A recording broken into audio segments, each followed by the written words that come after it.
Yuk, mulai.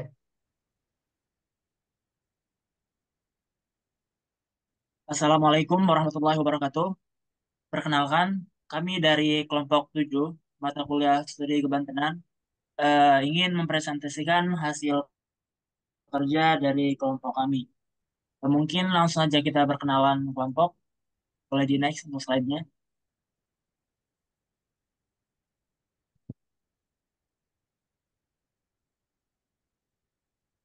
Nah, di sini ada anggota kelompok. Yang pertama yaitu ada Muhammad Adhan Naufal, dan yang kedua itu ada Ivan Maulana Faturrahman, yang ketiga ada Nindito Adityo Jati, dan yang keempat itu ada saya sendiri yaitu Hamjas, dan terakhir itu ada Indra Surya Negara. Oke, next.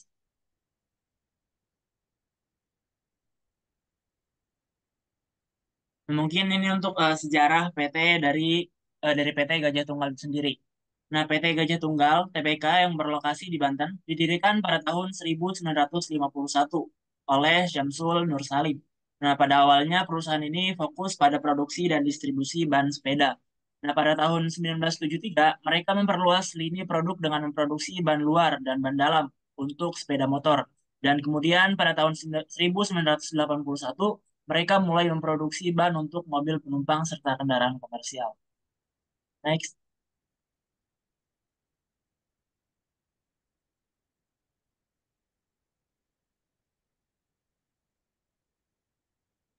Dan pada tahun 1990-an menjadi era pertumbuhan signifikan bagi PT Gajah Tunggal dengan dimulainya produksi ban bias untuk truk dan bus serta ekspansi ke pasar internasional.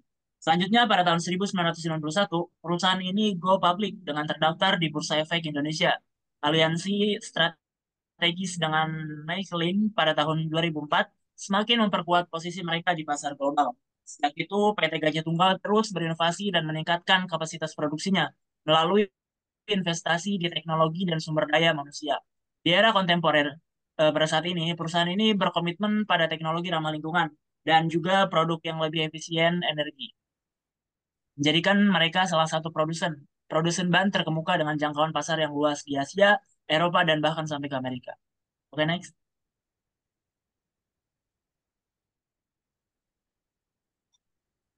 Selanjutnya ada produk dan proses produksi. Jadi produk inti pada PT Gajah Tunggal ini antara lain ada ban sepeda motor, yaitu dengan produksinya melibatkan pencampuran bahan karet, pembentukan ban, vulkanisasi atau pengerasan dengan panas, dan inspeksi kualitas.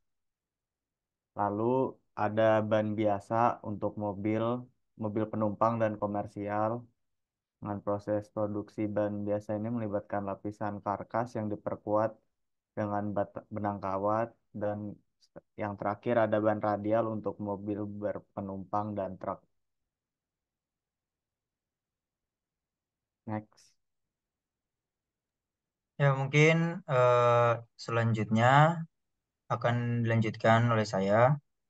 Untuk sumber daya alam sendiri, dalam konteks PT Gajah Tunggal TBK ini eh, mencakup pada bahan baku yang dalam karet alami, karet sintetis, dan bahan kimia lainnya yang digunakan dalam produksi ban. Dan yang selanjutnya ada energi, penggunaan listrik, gas, dan sumber energi lainnya yang dibutuhkan untuk operasional pabrik. Dan yang terakhir ada air, penggunaan air ini dalam berbagai proses produksi, baik untuk kebutuhan teknis maupun sanitasi.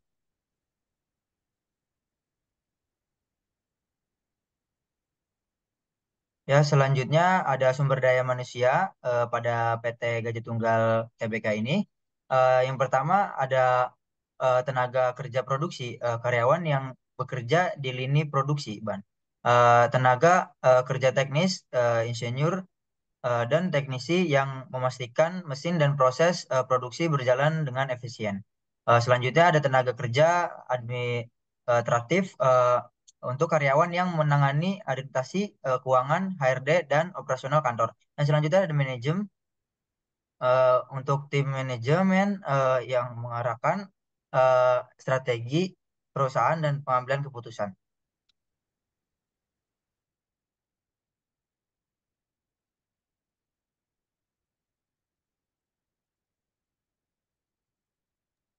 Baik, selanjutnya di sini ada dampak positif dan juga dampak negatifnya.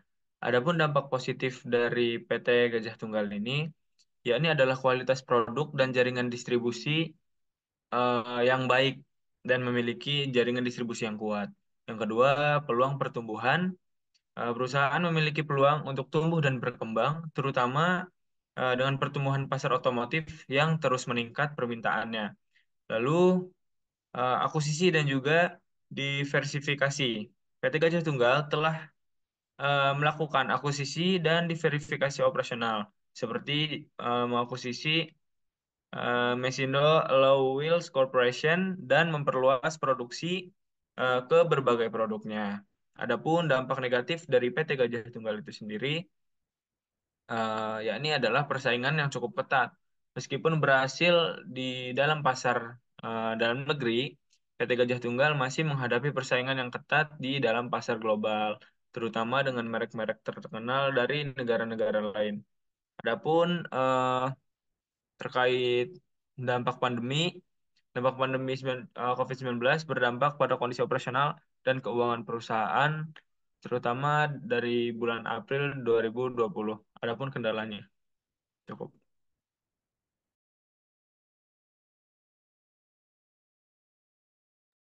Ya mungkin selanjutnya ada proyeksi masa depan terkait pada PT Gajah Tunggal ini yang mencangkup beberapa aspek strategi yang dirancang untuk meningkatkan daya saing dan berkelanjutan untuk perusahaan.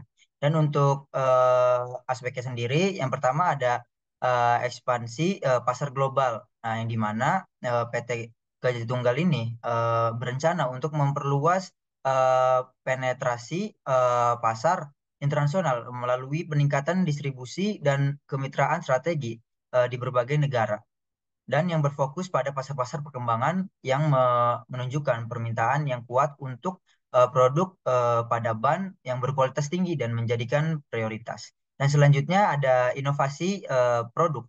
Perusahaan ini akan terus berinvestasi dalam penelitian dan pengembangan untuk menciptakan produk-produk baru dan inovasi yang ramah lingkungan dan pengembangan bannya dengan teknologi canggih yang menawarkan efisiensi bahan bakar yang lebih baik dan daya tahan yang lebih tinggi dan fokus menjadi utama. Dan selanjutnya untuk proyeksi masa depannya sendiri ada efisiensi operasional. Untuk operasional sendiri dengan mengadopsi teknologi produksi terbaru dan praktek terbaik di industri yang mencakup pengurangan biaya produksi, optimasi rantai pasokan dan penerapan praktik produksi yang lebih ramah lingkungan. Dan selanjutnya ada sustainability and CSR.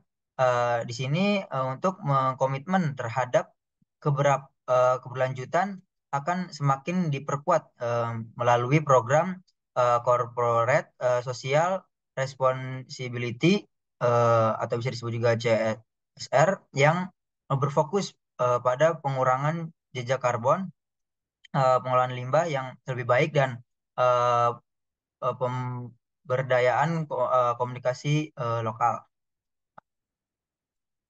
Dan selanjutnya ada digital transformasi yang mengimplementasikan teknologi uh, digital dan otomatisasi akan membantu meningkatkan produktivitas dan efisiensi pada eh, PT Gajah Tunggal tersebut. Dan selanjutnya yang terakhir ada pengembangan SDM. SDM ini yang berfokus pada pengembangan sumber daya manusianya melalui program pelatihan dan pengembangan karir yang komprehensif dan yang akan memastikan bahwa perusahaan memiliki tenaga kerja yang terampil dan termotivasi.